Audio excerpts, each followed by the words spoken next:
sat at home during the pandemic and stress ate and people weren't exercising. So I think it's very timely that we address this year.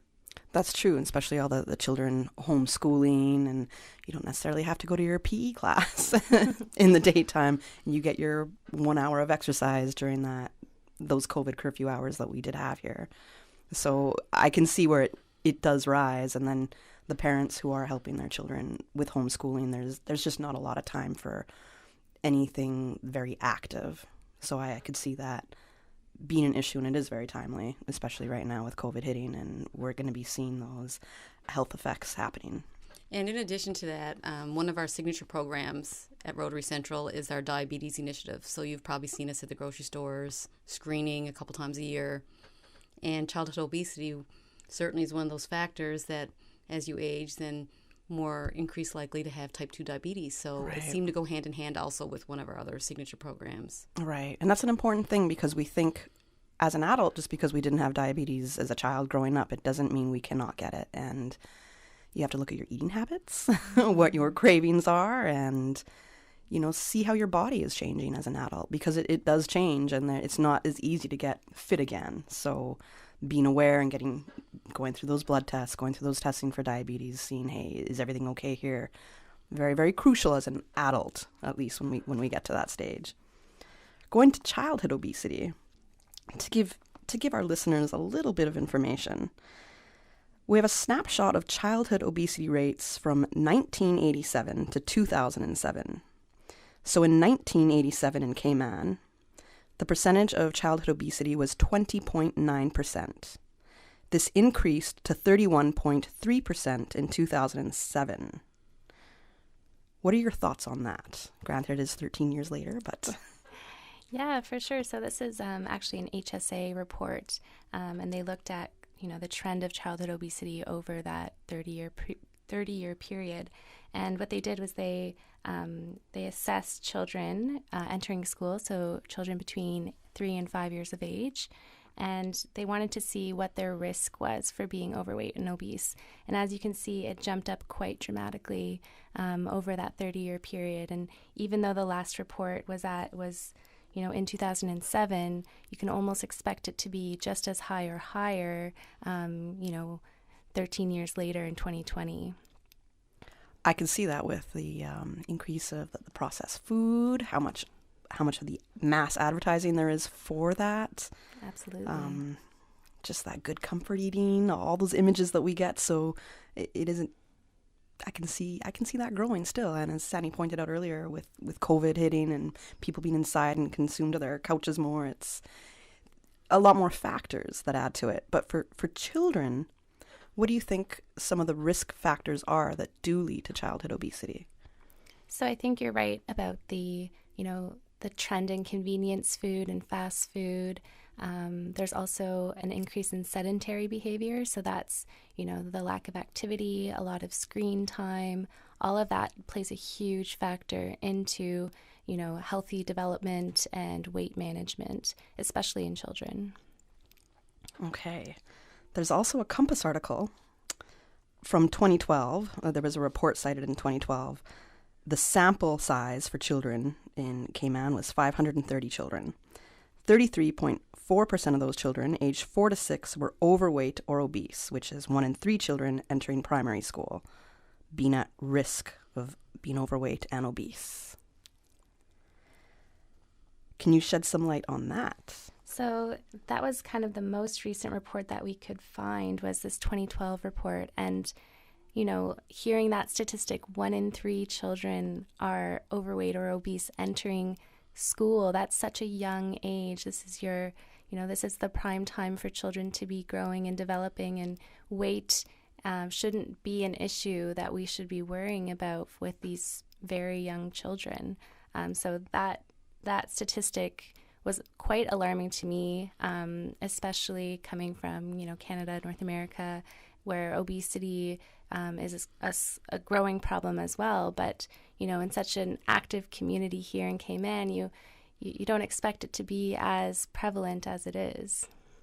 And you're leading into a question I wanted to ask here. So we do have our obesity rates from 2012 at least on children in Cayman, but in comparison to our neighboring countries, which we usually look to the States or Canada as an example, do you think it's parallel, or do you think from what you know, what you've experienced so far in Cayman and the reports, the stats, do you think the childhood obesity is a little bit more here compared to North America? I would say it's quite parallel. Obviously, in Canada, there's different rates depending on where you are, if you're rural or urban. But living in a Caribbean environment where it's beautiful all year round, you have the opportunity to be outside all year round. I guess I expected that these rates would be, so much lower than at home, where for 8 months of the year, you're locked inside because it's too cold to do anything. I know this because I'm from Vancouver. But that's when I loved the mountains. So I would always hit the mountains at that time. Didn't matter what the weather was like for me. For the children here in Cayman, there's a lot of issues that were happening previously in schools with the lunches that were being, you can buy the school lunch, and I know that the schools have made progress in recent years to try to bring in more healthier options. Do you know how that's having an effect on children here? So I've definitely taken a look at some of the lunch menus, at some of the schools around the area. I will say they're not optimal.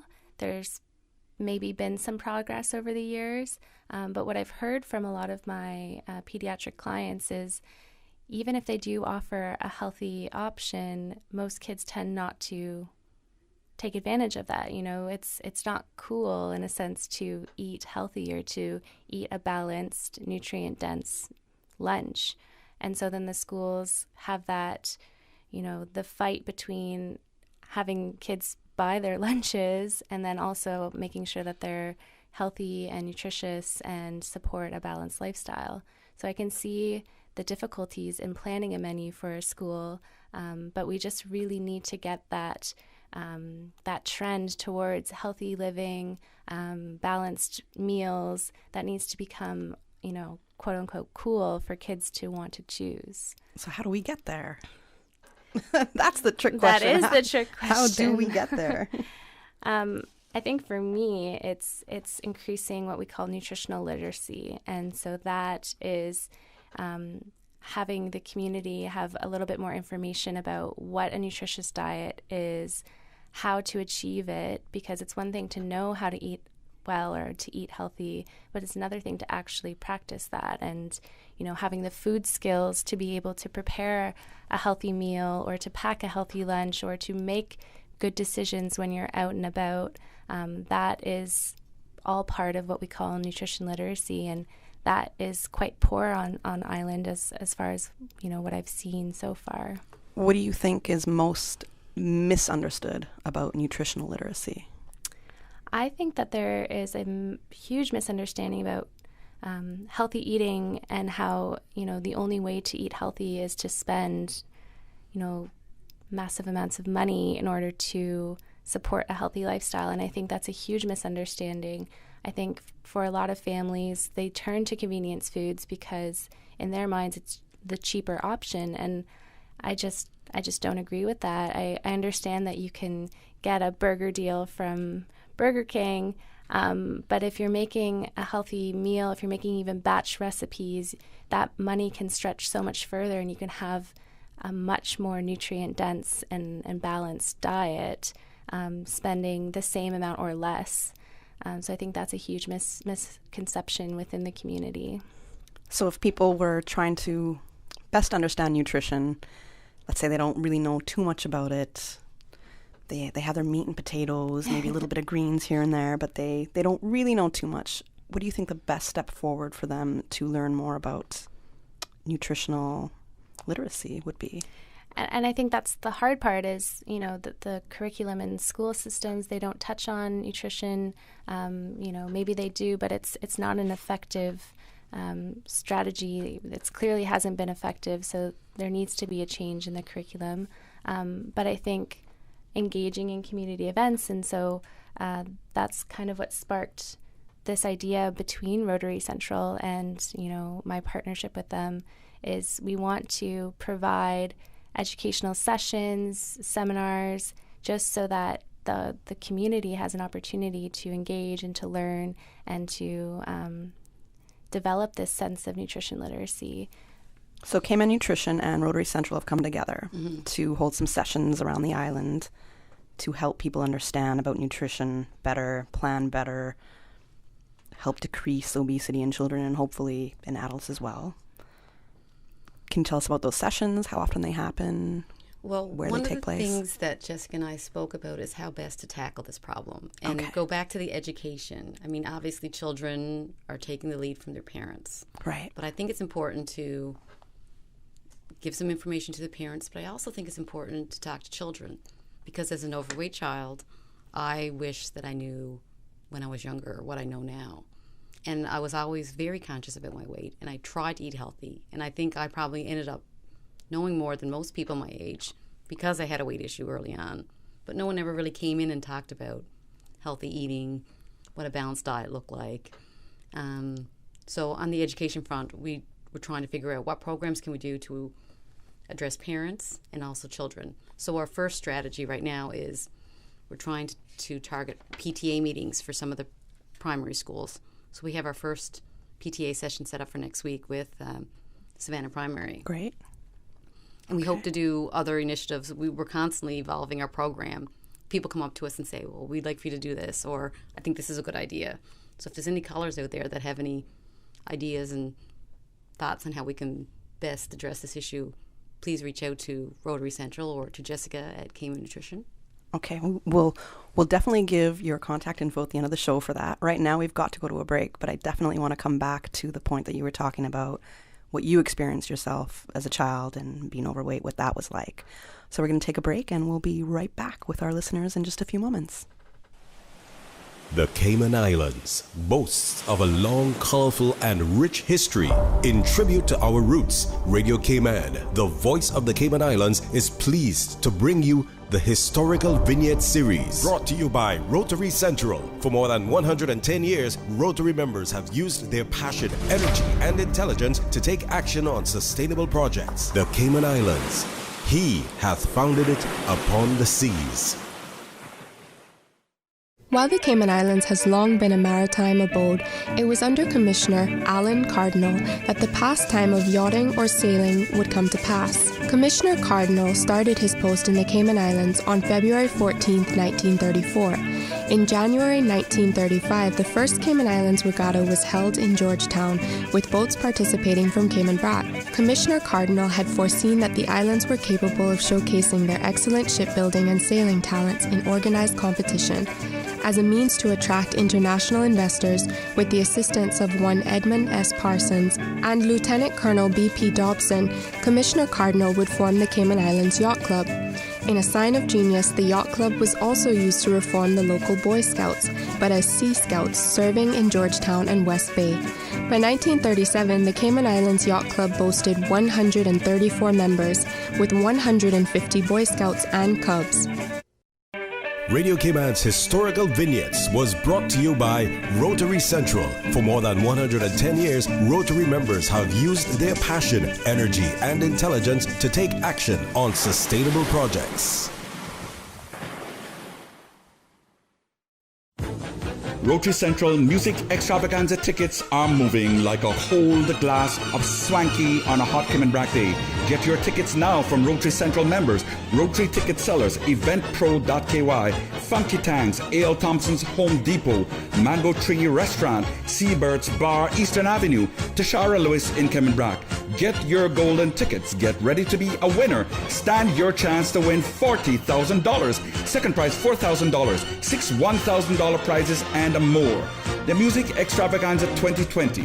Building bus shelters throughout the Cayman Islands, supporting over 70 Rotary community projects. Rotary Central, not-for-profit number 232. Rotary opens opportunity. For 46 years, our Cayman Insurance Center family has worked to protect your family and your most valuable assets. And we are happy to announce that our offices are now reopened to better serve you. For your added convenience, you can also make payments online or make inquiries by phone or email. Whether you need to get a quote, renew a policy, or file a claim, Cayman Insurance Center is here to protect you and your family. As your family's health is everything, do all that you can to protect it. For your family's safety, social distancing practices are in effect at our offices, and masks should be worn. From our Cayman Insurance Center family to yours, stay safe, stay Cayman strong. For more information, call 949-4657. Are you constantly cleaning your home or office and spending less time on business or with family? H&A Janitorial Services is offering residential and commercial cleaning starting at just $11 per hour per cleaner for a limited time only. Buy 2 cleaning, get the third free. That's buy 2 cleanings and get the third free. From deep cleaning services to upholstery, carpets, windows, tiles, and grout, H&A uses antibacterial cleaning products to ensure a spotless, sanitized environment. Call H&A Janitorial 743-2875 or 324-0879 and ask how you can get your third cleaning absolutely free. Terms and conditions apply. The honeymoon over. A CNCF production heard on Radio Cayman Wednesdays at 7:30 p.m. and repeated on Saturdays at 6:45 p.m. It's proudly sponsored by Radio Cayman, Ministry of Culture, CUC, Grape Tree Cafe, Cayman Medical Supplies, and Puritan Cleaners. Make sure and tune in. You hear? Business Buzz.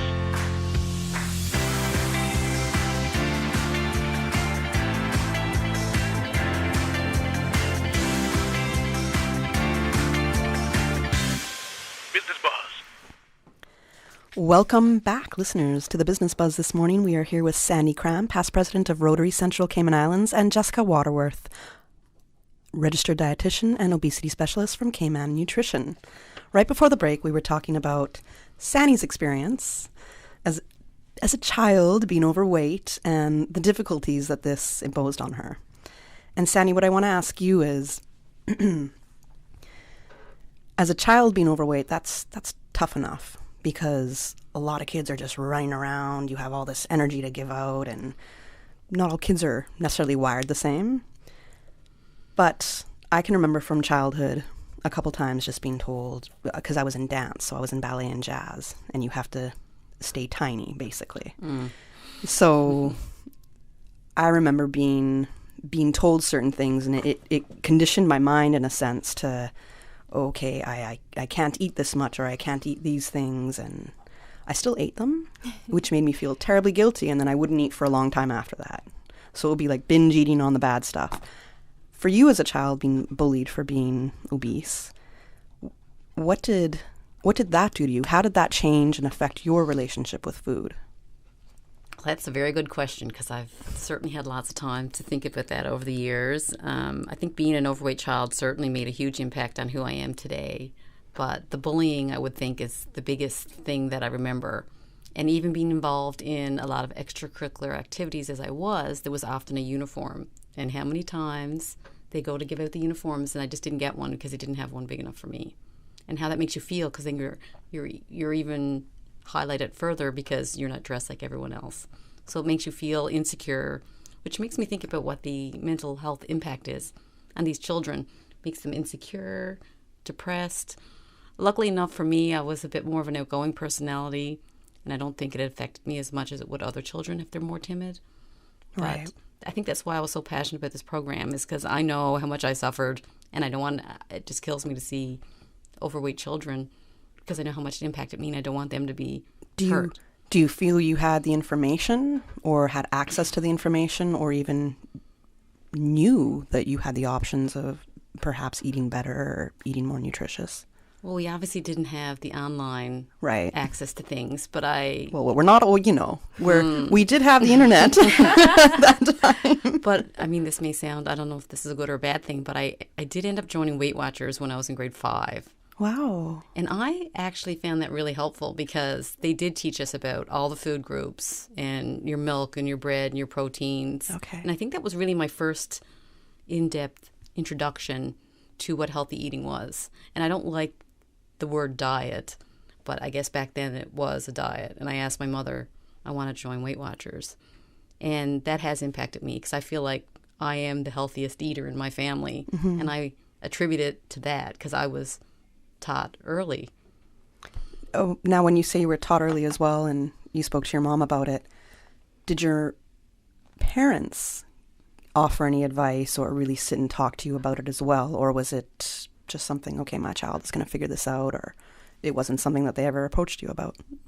My family weren't necessarily open communicators. Okay. However, we were an active family and we didn't eat unhealthy. It's just I tended to more overeat. Okay. And I am from a family of 5 children, and I was the only one that was overweight. So it's not like the whole family had a bad eating pattern. It was just genetics, and I definitely overate. Okay.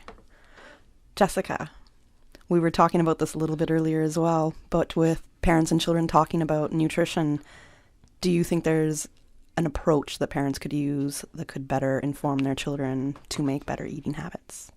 Absolutely. I think that you do have to be a bit cautious when you're talking about weight and when you're talking about food in particular with children. Using fear tactics I don't think is the right way to go about it.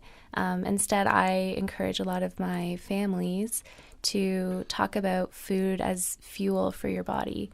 And so really highlighting that there's certain foods that fuel your body better and they make you feel really good and they help you grow. And there's other foods that are really tasty and you can have, sometimes, but those ones don't typically tend to fuel you as well. And so kind of changing the perspective a bit from these are good foods, these are bad foods, you can't have these, or you shouldn't have too much of these, and that's going to make you fat. Switching that to these are the foods that make you feel really good, that help you grow, that fuel your body.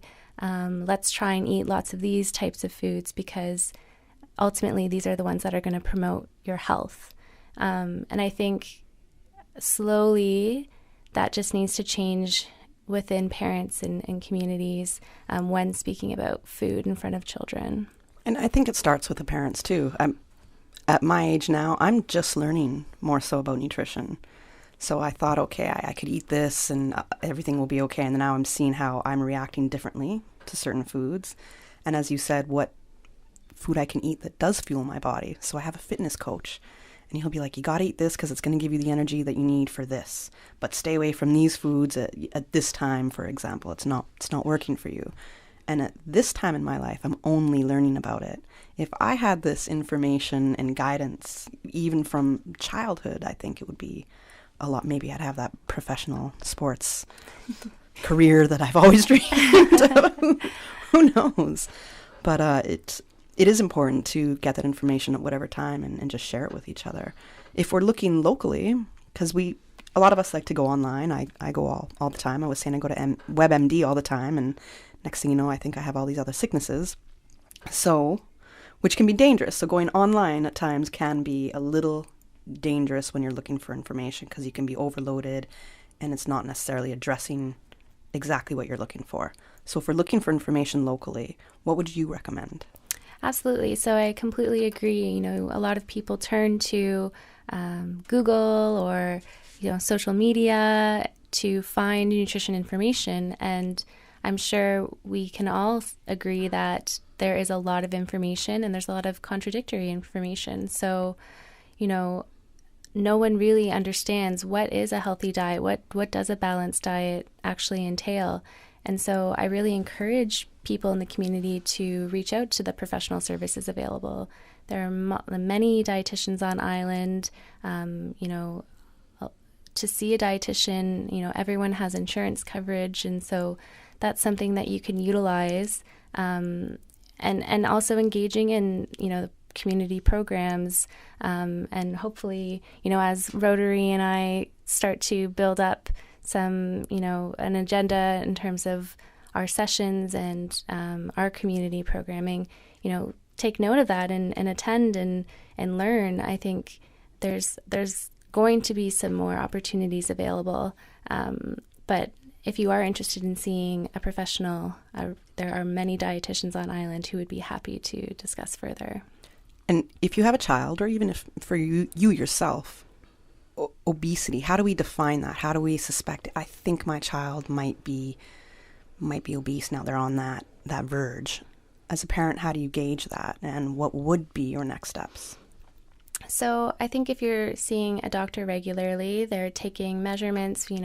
It's standard to take height and weight measurements, and what we do as health professionals is we plot them on a growth chart. So it's a growth trajectory, and within that growth trajectory, we just track along to see how children are growing, making sure that they're getting taller, that they're gaining weight and at an appropriate rate, and we gauge obesity based on how high up the weight for height would be.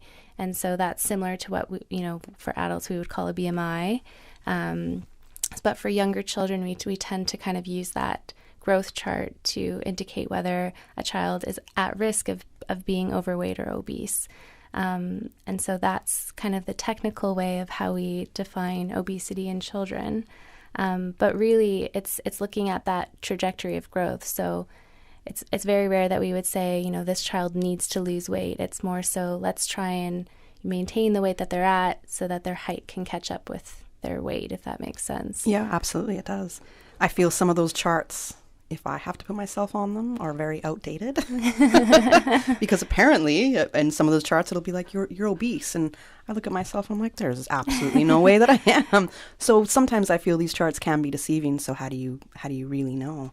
Go to a professional and find out. That's the best way. Yeah, absolutely. And I agree, BMI, these, looking just at weight and height, that doesn't actually measure body fat percentage. It's an indicator, but that is something that we use because it's a quick measure to take. But absolutely, go see a health professional. They use their best judgment. They're able to maybe even take different types of measures to ensure that your body is at its optimal weight. And yeah. All right. One final note. We only have 1 minute to go here. But you're doing some awareness programs throughout the community, and we're starting with the PTA meetings at, what school was it again? Savannah Primary. And that's next week. Yes, on Monday night. Yes. So if people want to find out more, they want to participate in these meetings, maybe partner with you, how do people get in touch, and how can they learn more about helping to battle childhood obesity in the Cayman Islands? Well, they can just reach out to Rotary Central. We have websites, and we're on social media. So just send us a message, or you can reach out to Jessica at Cayman Nutrition. Yep. You can find my contact information at caymannutrition.com, and you feel free to reach out about any questions or concerns, especially parents in the community. Okay, excellent. Thank you, ladies. And we would love to have you back and hear how this program is going, what you've been able to tackle so far, the strides that you've made, and the improvements that you've seen. Thank you for joining us on the Business Buzz this morning. And with that, we're going to take you to the 8 a.m. news, and we'll be back with the rest of the Business Buzz after that. Radio Cayman time check is now 8 a.m. This time check is brought to you by our friends at Foster's. At Foster's Pharmacy, our goal is to provide a professional yet personalized service that's both value-led and convenient for you. We're located at Foster's Camana Bay and airport locations, so you can drop off and collect your prescriptions, vitamins, and supplements whilst you shop. In a hurry, WhatsApp your prescription and we'll prepare it, ready for your arrival. Our experienced team of pharmacists can also assist you with blood glucose testing, medication disposal, and Sister Island deliveries. For more, visit fosters.ky/pharmacy. Foster's Pharmacy. Better health because we care. The voice of the Cayman Islands. 89.9 FM in Grand Cayman and 93.9 FM in Cayman Brac and Little Cayman. Silver wings shining in the sunlight. Radio Cayman. The 8 a.m. news is proudly sponsored by the Chamber of Commerce Pension Plan. For further information, please visit chamberpension.ky. The Cayman Islands Chamber of Commerce Pension Plan. We're here for you. Did you know that between May and August 31st, in support of the COVID-19 Emergency Withdrawal Program, the Chamber Pension Plan leveraged IT and human resources to successfully review over 16,000 member applications, approve over 12,000 applications, and paid over CI $130 million to our plan members. We are the Cayman Islands Chamber of Commerce Pension Plan, and we're here for you. For further information regarding the Emergency Withdrawal Program, visit chamberpension.ky. And for information as it happens, follow us on Facebook, LinkedIn, or Instagram. Email admin@pensions.ky or call 745-7630. Your voice, your choice for today's biggest news. Radio Cayman, the voice of the Cayman Islands.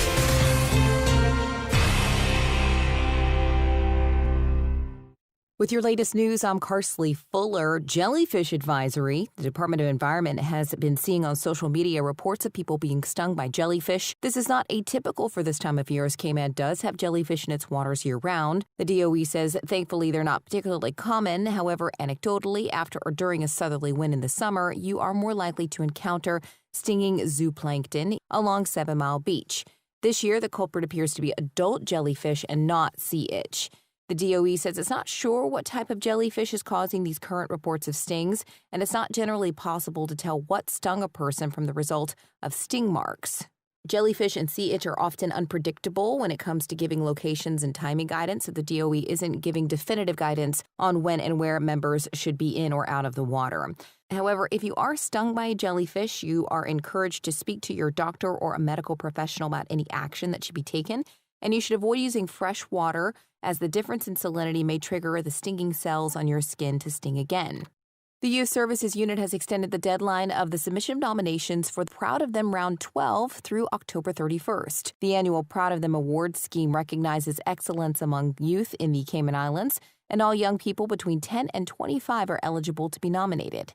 The categories include academics, career, sports, and community service. Nominations may be completed online at youthservices.ky, or you can download a copy and email it to info.ysu@gov.ky before midnight on October 31st. Mark your calendars for the Pirates Week virtual turtle release. The Cayman Turtle Center will be releasing infant turtles into the deep blue sea, and with so many having to sit out the festivities due to COVID, the experience is being brought to your homes, says Natalie Porter, marketing manager at Cayman Turtle Center. So due to the limit on public gatherings, we knew that we wouldn't be able to have the in-person audience that we usually enjoy. Last year we had around 3,000 people actually come out and see the release in person. This is the first time that this release has been done virtually, as well as people locally being able to enjoy what they can't right now experience in person with the limit on public gatherings. We wanted to give our international audience the opportunity to tune in as well. They might not be able to visit us right now, but that doesn't mean they can't partake in this experience. The release is taking place November 6th at 10 a.m. Viewers can tune in on the Cayman Turtle Center Wildlife Encounter page on Facebook. To find out more, you can email info@turtle.ky. Now with a check of international news, here's the BBC, which will take us out of the newscast. I'm Carsley Fuller from Radio Cayman's newsroom. BBC News with Debbie Russ. Pope Francis has voiced support for civil union laws for homosexual couples in what Catholic observers say are his clearest remarks yet on the issue. Speaking in a TV documentary just released in Rome, Pope Francis said same-sex couples had the right to be in a family and nobody should be thrown out or be made miserable. Purdue Pharma, whose painkiller fueled the opioid crisis in the United States, has pleaded guilty to federal charges over the distribution of the medicine. Its owners, the Sackler family, has agreed to pay more than $200 million to settle a civil case. Opioids have been linked to nearly 500,000 deaths in the United States. The anti-terrorism prosecutor in France, Jean-François Ricard, has said the killer who beheaded a teacher last week could not have identified him without help from students. Mr. Ricard confirmed that 2 pupils, aged 14 and 15, are among 7 people who face possible prosecution. The Nigerian President Muhammadu Buhari has appealed for calm amid continuing unrest in the biggest city, Lagos, a day after the shooting of protesters. Crowds have returned to the scene where witnesses and human rights groups say troops previously opened fire on hundreds of demonstrators, killing a number of them. The Armenian Prime Minister Nikol Pashinyan has urged his countrymen to volunteer to defend Nagorno-Karabakh almost a month after fighting over the enclave broke out with Azerbaijan. It's the first time Mr. Pashinyan has made such an appeal. Scientists in the United States say that a new type of white paint has the potential to cool buildings and reduce the reliance on air conditioning. In a study, the new product was able to reflect nearly all sunlight and reduce temperatures by adding different-sized particles of calcium carbonate. Further testing will be needed to determine the long-term efficiency of the paint. BBC News.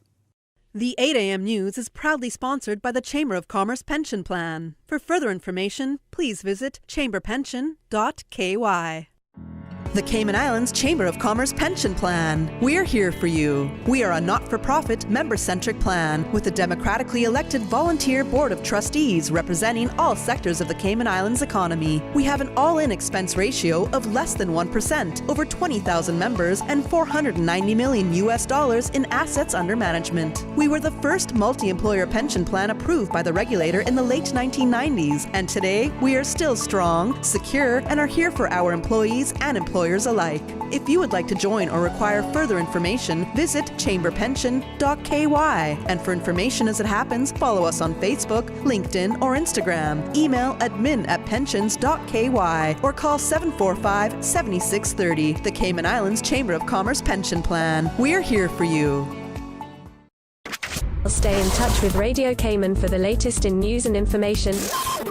Follow Radio Cayman on social media, Facebook, Instagram, Twitter. Download the Radio Cayman app or log on to our website, www.radiocayman.gov.ky. Radio Cayman, your voice, your choice, your radio. At Kirk's Home Center, we can make your life much better. We got it all together. We got a great deal in store for you. From cookware to stereos, from power tools to plumbing supplies. Yeah, we got the best goods with the best price and a service to make you smile. At Kirk's Home Center, we got a great deal in store for you. Your Radio Cayman 6 p.m. news, Monday through Friday, is brought to you by Logic. Your life connected. Digital is not a buzzword, it is a culture. At Digicel, we've made it our mission to enrich your digital lives. That's why we're bringing together more of all the experiences you love. The latest shows, the best of local and international music and radio, live sports, cloud storage, breaking news, HD video chats, and more. Welcome to Digital at Digicel, the Caribbean's fastest mobile network. Digicel, better together.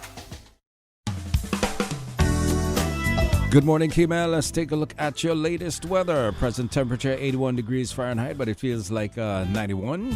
It's nice and partly sunny on the outside. Winds are out of the southeast at 5 miles per hour. Relative humidity 88%. Last night's low was at 77. Barometric pressure at 29.80 and rising. A trough across the western Caribbean is expected to produce scattered showers and thunder across the Cayman area for the next 24 hours. Radar images show scattered showers in and around the Cayman area, which are moving towards the northwest. And the National Hurricane Center in Miami, Florida is issuing advisories on Hurricane Epsilon, which is currently 260 miles east-southeast of Bermuda and poses no threat to the Cayman Islands. Our forecast for today, though, cloudy skies with a 60% chance of showers and some thunder.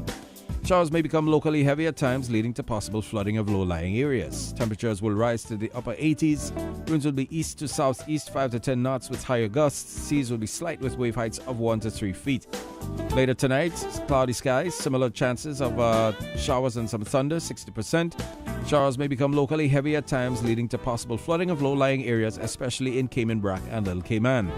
Temperatures will fall to the mid-70s. Winds will be east to southeast 5 to 10 knots. Seas will be slight with wave heights of 1 to 3 feet.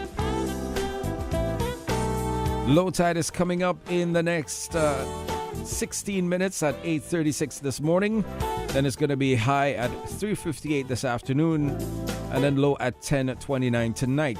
For tomorrow, high tide is at 3:58, low at 10:19 a.m., high at 5:13 p.m. and low at 11:35 p.m. Sunset this evening is at 5:56.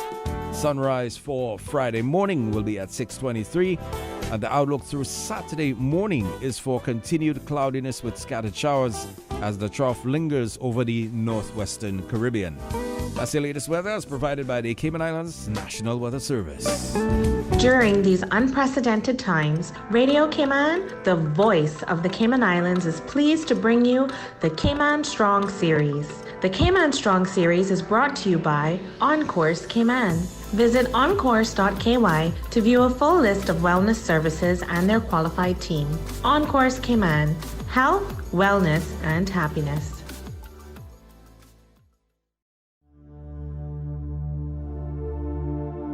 Change your thinking, change your life.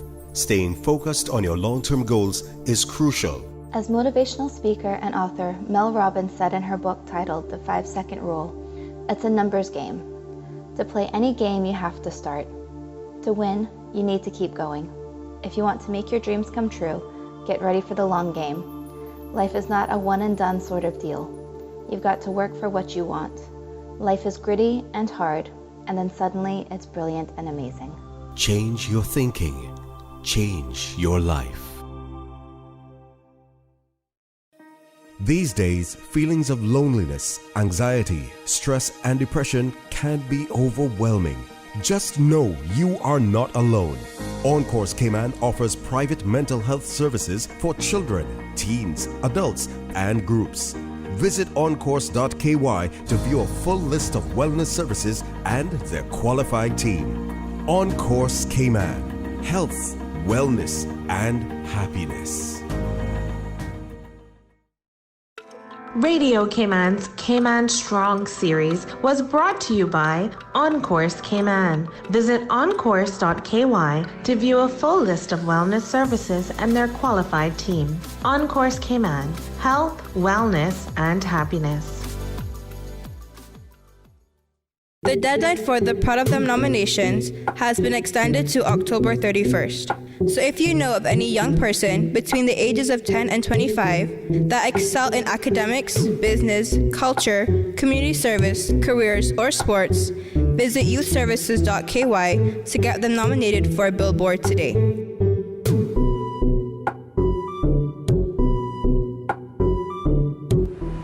The traffic report is brought to you by Subway. Planning a meeting, event, or office celebration? Visit subway.ky to place your catering order today. All right, good morning, Cayman. Let's take a look at your latest traffic situation. It's very much similar as earlier this morning. Traffic coming out of the east area, especially along Shamrock Road, far Savannah, good movement of traffic. And of course, getting closer to town, going via the Lidford Pearson Highway, good flow of traffic. Of course, the little hot spots just outside Bobby Thompson Way and turning on to Agnes Way. And of course, getting to the traffic lights, good flow of traffic from there on. Traffic going through South Sound, moving quite good. And of course, everyone observing the speed limits there. Along Walker's Road, traffic is moving along quite good. Of course, the roundabout just outside A.L. Thompson, a little bit of traffic coming off the Yesterday Tibbetts Highway, to be expected as you negotiate around that roundabout. Eastern Avenue, good flow of traffic there as well, similar to most streets in Georgetown. West Bay Road, good flow of traffic along the way. And of course, it's to be expected. Not much traffic, which is good. Hoping of no accidents or incidents today. Buckle up and stay safe. Your traffic report brought to you by our friends at Subway. It's the return of the Sub of the Day. Come into any Subway location and order the 6-inch Sub of the Day for only $3.50, or get the full meal for just $6. Wow, a meal in Cayman for only $6? Yes, and it's never been easier to get your favorites from Subway. Just stop in, message WhatsApp at 929-4658, order online, or use Let's Eat or the Bento app. Check out their Facebook or Instagram for the latest store hours. Subway, eat fresh. The traffic report is brought to you by Subway. Planning a meeting, event, or office celebration? Visit subway.ky to place your catering order today. Water Authority Cayman wishes to advise its valued customers and the motoring public of planned works to upgrade the water supply infrastructure along North Sound Road between the junction of Portland Road and Shedden Road. Work will begin on Sunday, 20th September and will last for approximately 6 weeks. During the course of the works, portions of the road will be closed and traffic will be diverted. Signs will be in place directing the flow of traffic. Motorists are encouraged to drive with caution when they are in the area to protect their safety and the safety of the authority's staff. The Water Authority appreciates the patience and understanding of its customers and the public as it undertakes these works and apologizes for any inconvenience this may cause. As the community continues to take precautions from COVID-19, it is important to stay prepared for other disasters now that we're in the hurricane season. Here are some post-hurricane safety tips from the Department of Environmental Health. Cistern water designated for the purposes of drinking, cooking, and bathing must be disinfected before use after a hurricane. Simply leave the water for 1 minute after it begins to boil, or to disinfect with bleach, add 3 ounces of chlorine bleach to every 1,000 gallons of water. A residual bleach smell is an indicator that the water has been properly disinfected. For full guidance on post-hurricane safety tips, visit www.deh.gov.ky. Friday's CI Retro Talk Today presentation will tell you about some of our unsung heroes. So be listening. Here's just a little teaser. On the northeast triangle key, said that's where I leave here this morning as the sun was rising. He said, well, how you come to be down here? I said, well, I swam across the triangle key channel and I walked the reef down. Tide took me off, I said, down about halfway down, I call it. But I said, out for a long time, but the Lord helped me that I got back in. He said, you swam across northeast channel, the triangle key channel? I said, yes, sir. And he said, you didn't know what you were doing. So I'm sorry to tell you, but you didn't know. CI Retro's Talk Today special presentation Friday at 12:15 p.m. on Radio Cayman, brought to you by the Ministry of Culture. Cayman Islands culture. Love it, wear it, be proud of it. Business Buzz.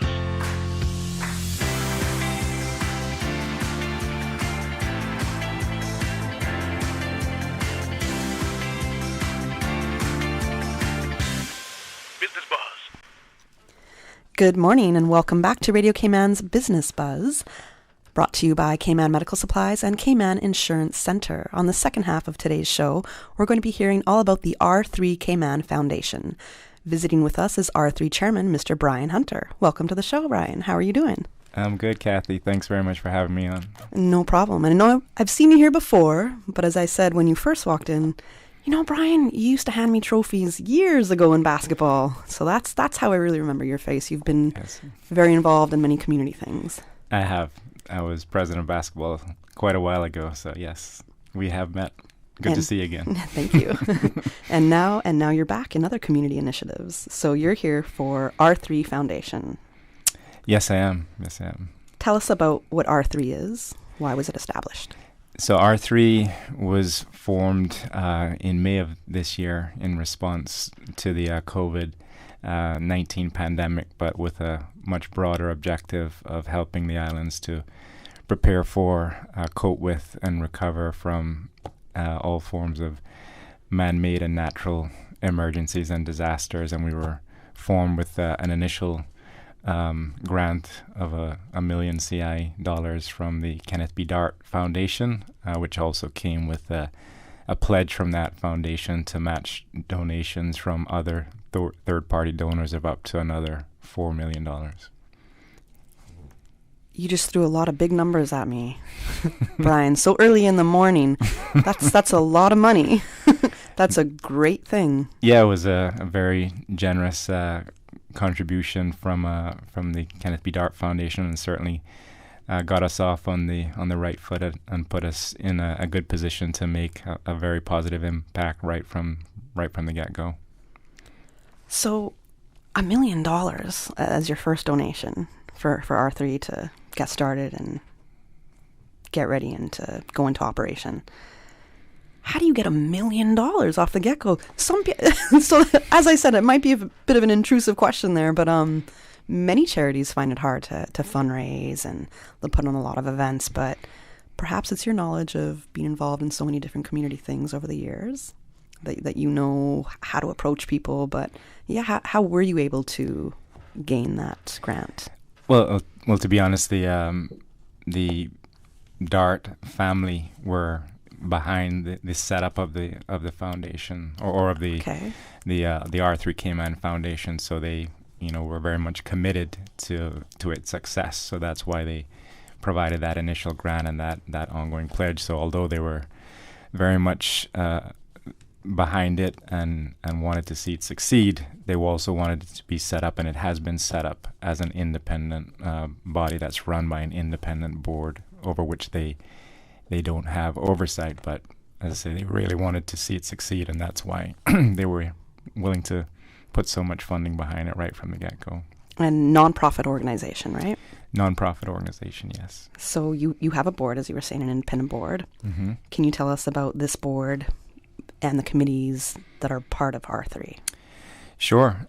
We have a very strong board made up of a wide range of business and community leaders. Many of the names on the board would be familiar to your listening audience, including Woody Foster, Richard Hugh,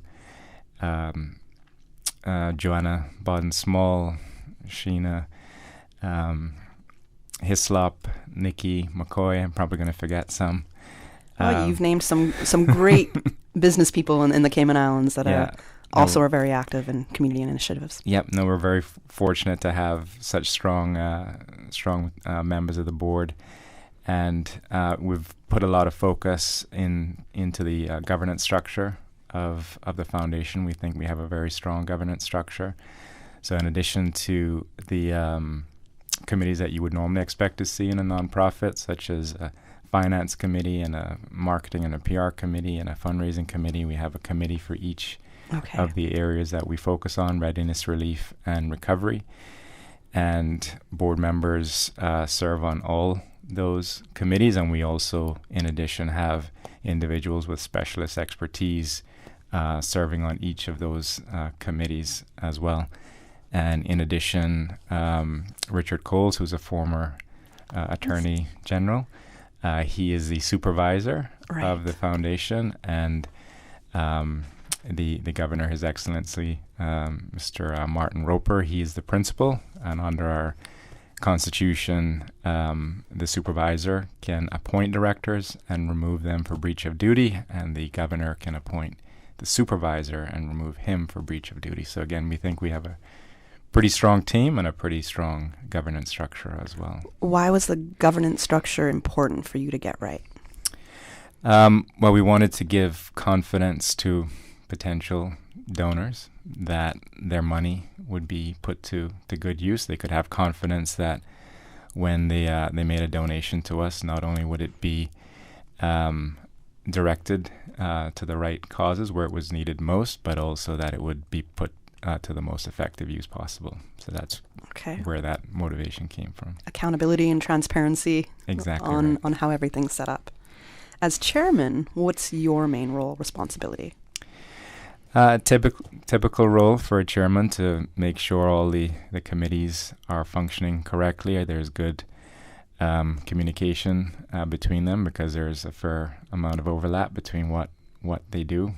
For example, marketing, as you would appreciate, is heavily involved in all of the committees. Fundraising needs to know what's involved in all the committees in order to ensure that it's doing effectively. And also, my role is to be out front as well, and to not only meet with potential donors, but meet with the organizations that we're supporting to ensure that our funding is being put to the best use, and also we're providing them with the support they need to carry out their roles effectively.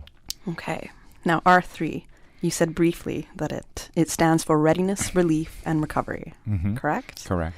Can you tell us a little bit about each of those sections, readiness, relief, and recovery?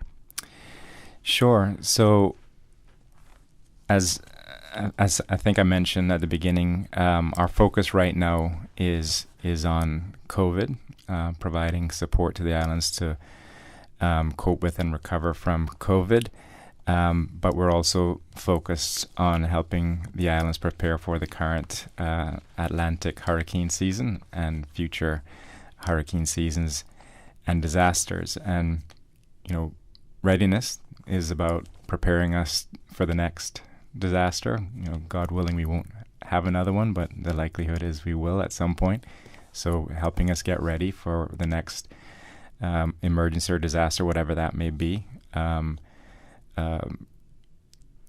Relief is about responding to a disaster as we're going through. So that's been probably the most active branch of our objectives at the moment, given that we're going through the COVID-19 pandemic. So relief have been very much involved in helping the community, whether it's in relation to food relief, utility relief, things that people need support with immediately as a result of what they're going through. And recovery is about helping the islands recover from whatever emergency or disaster it may be going through. So we're, in a way, right now, we're sort of shifting a little bit from the heavy focus on relief in relation to what we're doing in relation to COVID-19, more so onto recovery. And recovery is about, helping the islands to recover economically, socially, environmentally from any emergency or disaster that may have befallen it. So an example in that regard is, we're focused on providing financial support for technical and vocational education and training programs, both at UCCI and Build Your Future Cayman, to help people who have been displaced from their employment because of COVID-19 to become retrained and thereby take advantage of the jobs that do exist in the post-COVID-19 economy. Okay, so I think you showed me the difference there, because what I was going to ask, still going to make the point of it, is what is the difference between R3 and, for example, the government department like hazard management, for example, who is about the same thing, preparedness and recovery, relief efforts, making sure that we are all on alert about any natural or man-made disasters that are happening, and that source, that point of information that we're supposed to go to during those times. So one of the differences between R3 and, for example, hazard management is the aid that you're bringing to other people who have been severely affected by whatever these disasters might be, and helping them to recover with their lives and carry on so they can contribute again to the economy and whatnot. Exactly. I mean, we there is some overlap between what we do and what hazard management does, and we work collaboratively with them, and we work collaboratively with other organizations as well, such as the Red Cross, who are also focused on some of the things that we're focused on. But I think our ambit, our range of objectives is also broader along the lines that you mentioned. Right. No, that's pretty amazing. So we can right now speak about COVID because we know how that really hit the Cayman Islands. We're going to go to a commercial break first. So right after that, we're going to come back and find out how R3 has helped Cayman so far recover from the very significant impact that COVID-19 has had on our country. And with that, we'll take it to a commercial break, and we'll be back in moments. For 46 years, our Cayman Insurance Center family has worked to protect your family and your most valuable assets. And we are happy to announce that our offices are now reopened to better serve you. For your added convenience, you can also make payments online or make inquiries by phone or email. Whether you need to get a quote, renew a policy, or file a claim, Cayman Insurance Center is here to protect you and your family. As your family's health is everything, do all that you can to protect it. For your family's safety, social distancing practices are in effect at our offices, and masks should be worn. From our Cayman Insurance Center family to yours, stay safe, stay Cayman strong. For more information, call 949-4657. The Honeymoon Over, a CNCF production, heard on Radio Cayman Wednesdays at 7:30 p.m. and repeated on Saturdays at 6:45 p.m. It's proudly sponsored by Radio Cayman, Ministry of Culture, CUC, Grape Tree Cafe, Cayman Medical Supplies, and Puritan Cleaners. Make sure and tune in. You hear? Business Buzz.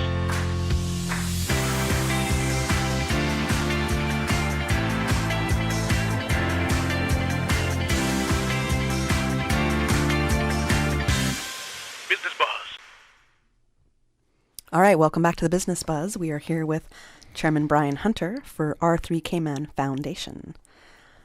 All right, Brian, we were just talking before the commercial break about how COVID has significantly impacted the Cayman Islands, and I said we're going to launch into some of the things that R3 did to help with the relief efforts and now the recovery efforts. So you got to tell me what you guys did, because I'm not quite aware. I have some notes on it, and I can say what I do know is very impressive, what you've been able to do in such a short time, especially having established this foundation in May. Yeah, thank you. I think we have made quite an impact in a short period of time. We've been fortunate and pleased to be able to support a wide range of nonprofits who are providing relief and recovery support in relation to the COVID-19 pandemic. And that includes providing funding to a number of the food assistance charities, including ARC, the Cayman Food Bank, Feed Our Future, and Meals on Wheels and Resilience. We've also provided funding to ARC and Resilience in relation to their utilities assistance programs. We've also provided funding to the YMCA to enable them to provide free or discounted summer camps to enable persons who have their kids in those programs to get back to work during the summer as the economy was opening back up. We've also, as I mentioned before, provided funding to a number of what are called TVET programs, technical and vocational education training programs at UCCI and at Build Your Future Cayman and Inspire Cayman training, again to enable Caymanians who've been displaced from their jobs because of COVID-19 to become retrained and take advantage of the job opportunities that are available now. And the list goes on. We've provided support to the CCMI for their summer camp for students, again to help essentially with summer care, child care for parents so they can get back to work.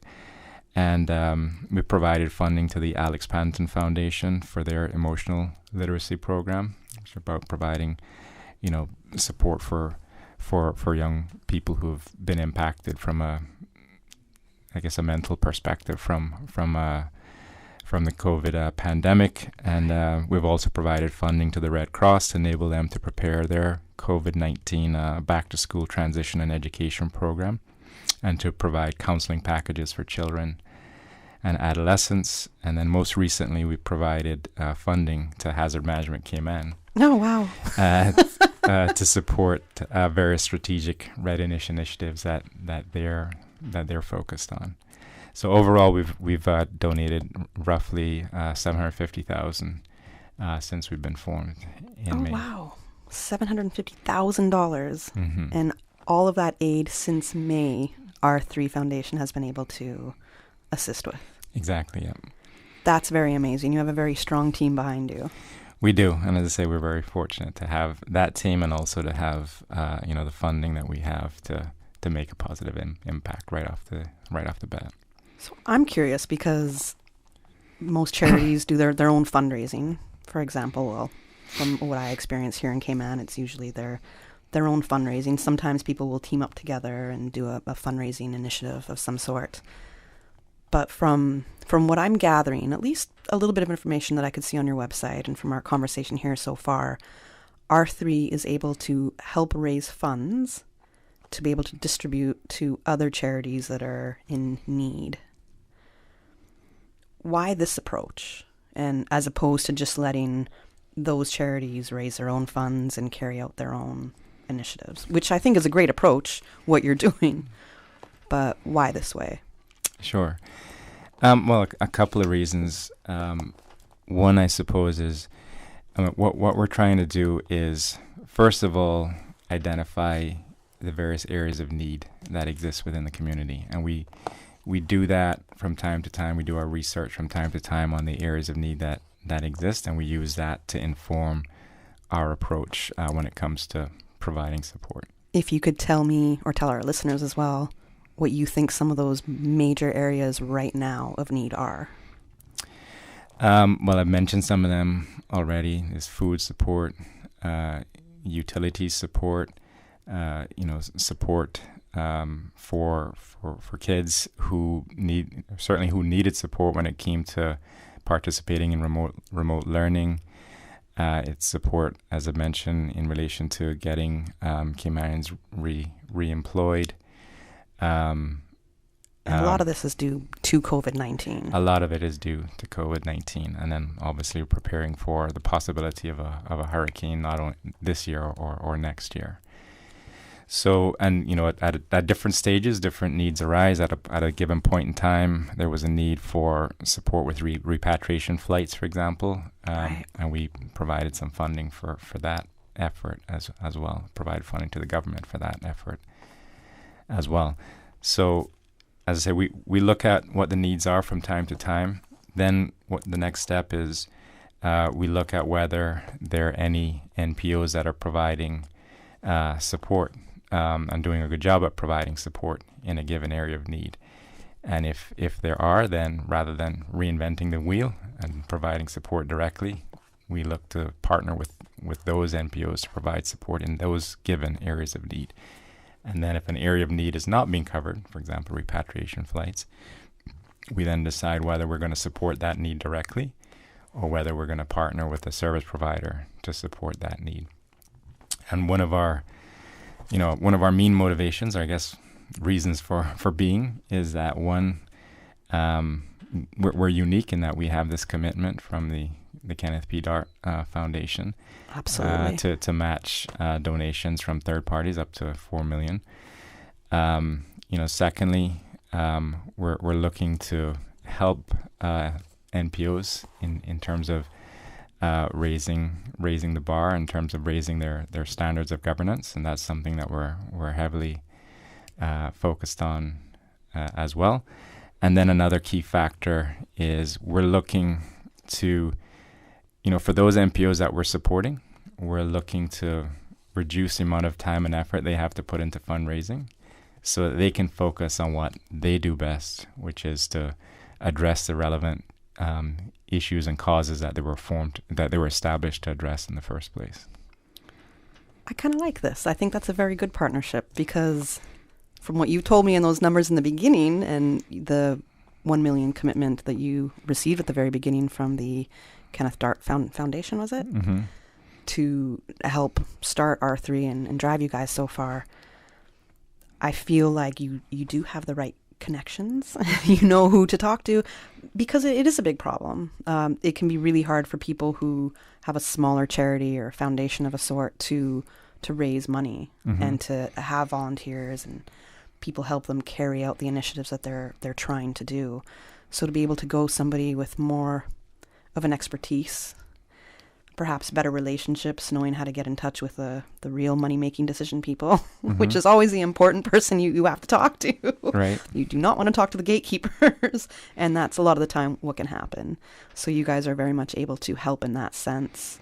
Yeah, absolutely. Providing funding, that's great. It's just like going to somebody with an expertise in marketing or an expertise in something else to help you get your business or initiative to where you want to go, so you can focus, as you said, on what you do best. Exactly. I mean, there's so many well-run, impactful NPOs that are out there doing a great job, but who, for various reasons, and I know from my involvement in other NPOs in the past, struggle when it comes to fundraising just because there are so many demands on the business community generally from various NPOs all looking for funding. It's hard to make an impact and to rise above the crowd, so to speak, when you're approaching businesses for funding. So our goal is to help organizations when it comes to alleviating that burden and then allowing them to focus on really what they do a great job at. How did you get your team together, the R3 team, the people that are running the different committees, volunteers? Because this has happened in such a short time, and your impact has been great so far. So it seems very well organized. You have the right people. How are you able to draw that team that you have in right now? Well, part of that was from the get-go. The team within DART organization who were looking to get it up and running put together a small group of initial directors, including myself, and then we, as a group, then looked to expand on that and target and approach other individuals that we thought would add a lot of value and credibility and gravitas to R3, and we approached them, and fortunately, most of them said yes. Okay. You had touched a little bit on one of your investments in these past few months, being Literacy is for Everyone, LIFE. Can you tell us a little bit about that initiative?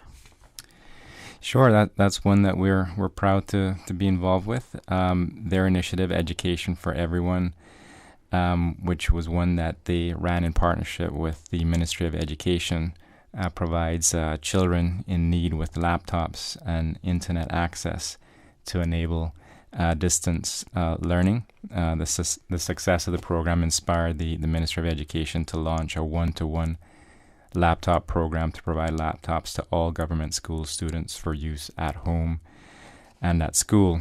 And the idea behind it is to provide access to information technology to children to ensure that they're prepared for distance learning should the need arise for that in the future, and it may, and also to help bridge the digital divide that exists between those that have access to that technology and those that don't.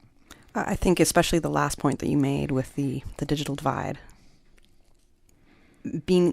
ensuring that children are learning about digital transformation in that sense. Everything is going to go digital, no matter what. We're already on that path, right? So ensuring that students do have access to computers and laptops so they can still stay connected and have the best tools available to them to enhance and help their learning is super important. It is, and having those tools structured in a way that they can only be used for that purpose, because as you know, digital tools can be used for non-productive purposes and money. Yes, absolutely. And these laptops are specifically set up and configured to focus on educational Do you uses. know any estimate on how many laptops they were able to bring in for children? I don't have that number, but as I said, the focus is on providing laptops to all kids in the government schools. And I know that was a real big thing because most homes do not have a computer for every individual living in that home. Exactly. So if you're working from home, and there's many parents that are still working from home, some people have chosen not to put their kids back in school for understandable reasons. Mm-hmm. Let's say you have 3 kids and it's a 2-parent household. 5 computers is asking for a lot. Yep. That's, even for your middle income family, that's a lot of computers in the house. And it's just not a general thing, because you're not thinking, okay, both the husband and wife are both working from home, plus all the kids are doing homeschooling. So that was a real big issue when COVID hit. It was. The resources in home for people to be able to get done what they needed to get done. Absolutely. And I think as a result, there probably was a differential impact between how some students were able to handle that situation and how others were not. And, the goal of this program is to sort of to level the playing field so that students have an equal opportunity when it comes to participating remotely. Oh, that's excellent. We need to get more news of this out. Brian, you got to talk to us more about this. We've got to go to a commercial break right about now, and then we're going to be coming back to continue our talk with Brian Hunter on R3 Foundation Cayman. Avoid contact with standing water and floodwater during and after a storm to prevent exposing yourself to serious health risks, including infectious diseases, chemical hazards, and injuries. As an added precaution, your emergency kit should also include safety equipment such as rubber boots and gloves. For more useful hurricane preparedness tips, visit the Water Authority's website at www.waterauthority.ky or follow us on social media. Registration is ongoing for the Department of Tourism Pride webinars. The tourism industry is ever evolving. Stay up to date with the industry standards, best practices, and ensure you are the best ambassador for Cayman. The Pride webinars offer customer service, business acumen, history, and cultural classes. Webinars will run on Tuesdays and Thursdays at 11 a.m. To see the full schedule and register, visit pride.ourcayman.ky.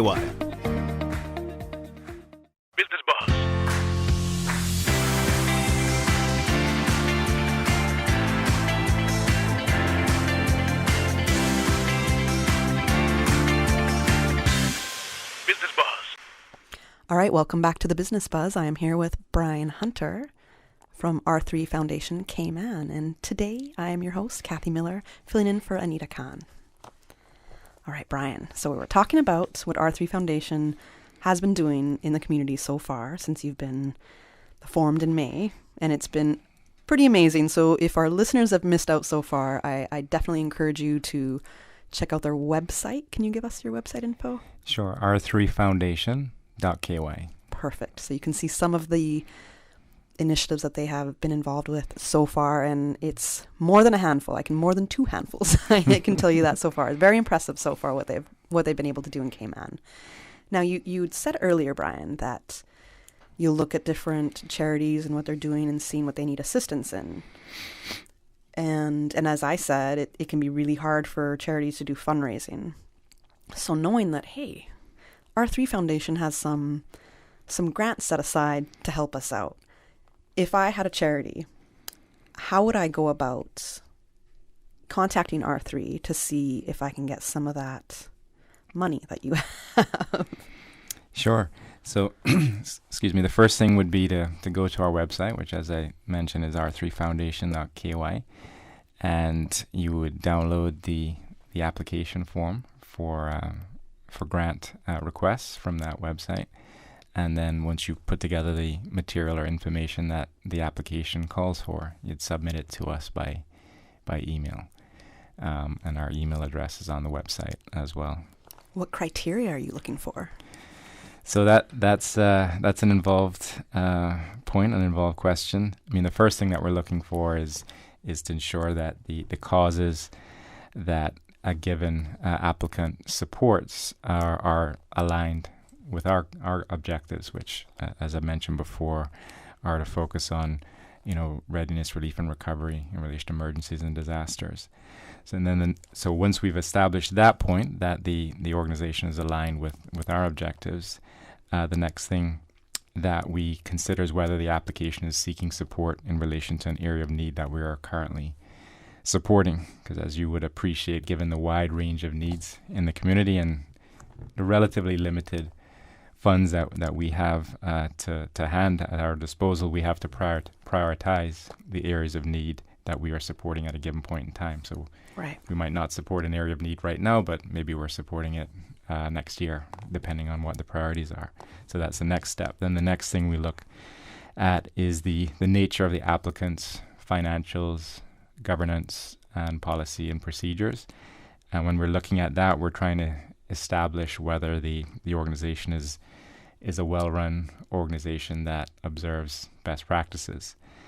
And even if an organization doesn't tick all the boxes in that regard, that doesn't necessarily preclude us from supporting the organization. For example, it might be a startup, and it's just, even though it's doing positive things, it hasn't quite got all the policies and procedures in place yet. In those situations, we might continue to support them, but require that they make up or address any shortcomings within a defined period, and we would offer to help them to address those shortcomings. I was just going to say, you would offer support in helping them with their governance structure. We would, yes. That's great. And then the next thing we would look at is whether there are any unused funds that have been allocated to a relevant area of need that could be allocated to that applicant.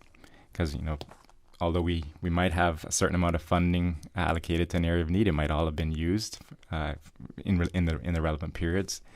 In other words, the applicant might have come in a bit late and other NPOs may have gotten the march on them. Right. And then the next thing that we would consider, or the point that we would consider, is the merits of the application. And in doing that, we would again look to ensure that we're getting maximum bang for the buck from the support that we're providing when you consider the funds that we have available for that area of need and the other ways in which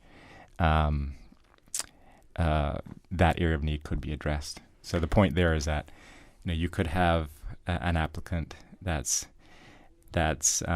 applied for support in relation to an area of need that is just an ancillary part of their program, and there might be another NPO that is focused on that area of need that we're currently supporting on. So when we're comparing the two, we'd probably go with the one that is more focused on the area of need that we're looking at. Okay. Now, with the funding that you do provide, let's say they're successful in the application, and you're going to grant them, for example, $100,000. Does R3 have any say or input in how those funds should be distributed with that charity that you've just helped out, or it's just up to that charity to be able to use those funds as they intended to when they applied for them? I wouldn't say we have say. I mean, what we look for is, one, to become comfortable before we make the donation that they're being run properly, and depending on the size of the commitment and how long our relationship with that particular NPO is going to be, we might have ongoing reporting obligations that require them to provide us with financials on an ongoing basis, notify us when there are changes to their constitution, notify us if there are changes to their board and things like that. So we can keep an eye on and monitor how things are going with that organization on an ongoing basis. Not necessarily getting directly involved in decisions, but we just want to make sure that things are continuing to be operated and run in an effective manner. Okay. Now, relief. Well, I'm glad that we don't have to talk about Hurricane Delta relief for Cayman so much, but that is the most recent natural disaster that narrowly we escaped from, thankfully. And I believe today Bermuda might be having a direct hit from a hurricane. At least at this time yesterday, it was a Category 2, and it was directly going to go over Bermuda. So fingers crossed that Bermuda will be okay. But for us, when Delta came, it was... I've never experienced having no time, no warning for a possible hurricane to hit us. It was literally within 24 hours. Nobody's going to work. Everybody's going home. Nobody's going to school. Everybody's got to get ready. And usually you have, I want to say, about 5 days, and you can get things together a little bit more. I think what it taught me was, no, we are still not ready. No matter all the messaging that we're given, all the things that we see happening beside us to other countries being devastated by hurricanes and whatnot. When Delta was coming, how was R3 gearing for that? How did you think we were going to do? And thankfully it didn't hit us. Right. But well, I mean, a lot of what we've been doing in relation to COVID has helped us to prepare for something like that. Having the relationships with the food charities, having the relationships with the Red Cross, those connections are well established. So as the need arises, we're able to meet the need. In addition, as I mentioned, we've partnered with HMCI in relation to some of their strategic initiatives relating to responding to emergencies and disasters, and we've also recently provided funding to the Red Cross to help them with acquiring an additional distribution center in Northside, and also restocking the distribution centers that they have around the island for responding to emergencies and disasters. So that type of preparation, if you will, puts puts the islands in better position to respond to those types of disasters. Absolutely. I didn't even know that they had distribution centers in different districts Yeah. with supplies and all the rest. I just thought you had to have your own. And they might have a little bit in the shelters, but not necessarily stuff in the back room to help us out when we really need it. So. Yeah, and when I say distribution centers, I don't necessarily mean of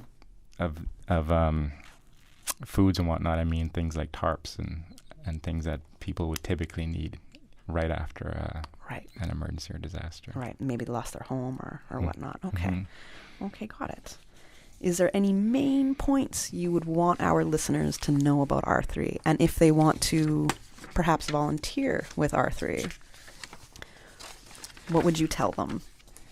Well, if they're interested in volunteering, by all means, reach out to us, again, at our website. And in addition to our website, I'd encourage listeners to follow us through Facebook, LinkedIn, and Instagram, our social media platforms. As I mentioned, we're still continuing to see applications from eligible, high-performing NPOs who support areas of need and causes that align with our objectives. So we would very much encourage NPOs that are looking for support in areas of need that align with ours to apply.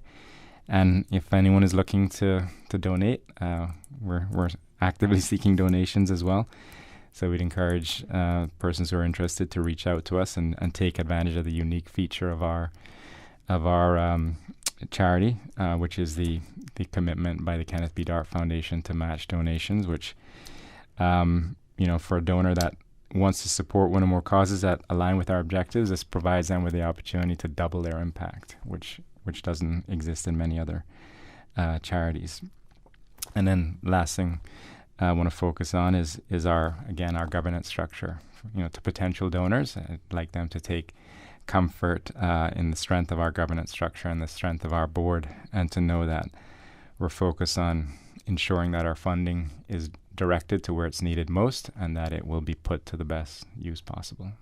I would say in less than 6 months, your track record has been pretty amazing so far that people who do want to work with R3 would be confident in knowing that their donations will be going somewhere that will help the community, will help Cayman out economically for a number of years, will help the development of people in different jobs, education, will help us in our mental health, because you've been assisting with the Alex Panton Foundation. Mm-hmm. There's been so much that you guys are doing, even donating to government. So that's quite an impressive number of, not accolades isn't the right word, but number of things that you were able to accomplish so far.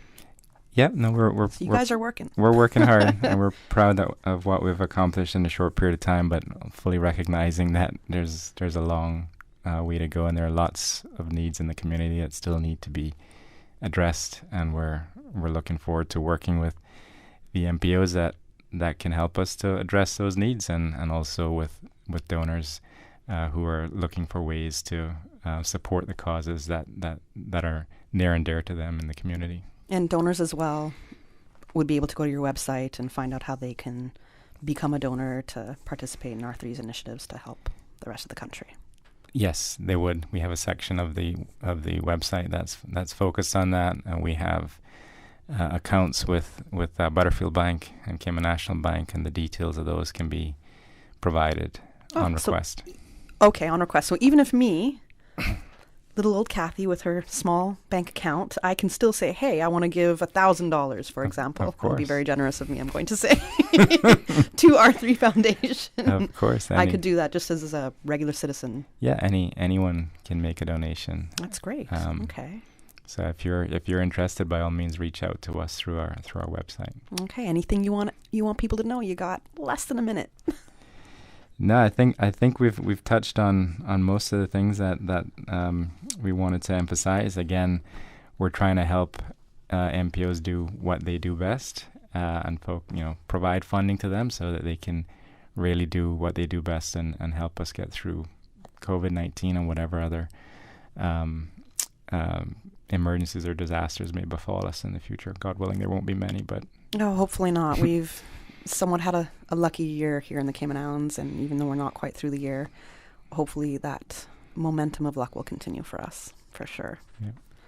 Thank you so much, Brian Hunter of R3 Foundation, for joining us on the Business Buzz this morning. Thank you to our listeners for joining us. And again, the show is brought to you by Cayman Medical Supplies and Cayman Insurance Center. We'll be back with you on Tuesday morning for the Business Buzz. Thank you, Kathy. Thanks for having me. No problem. Thank you. Business Buzz. The Business Buzz is brought to you by Cayman Insurance Center, celebrating 46 years in the Cayman Islands, specializing in property, life, and other lines of insurance products and services. And also brought to you by Cayman Medical Supplies. Call them at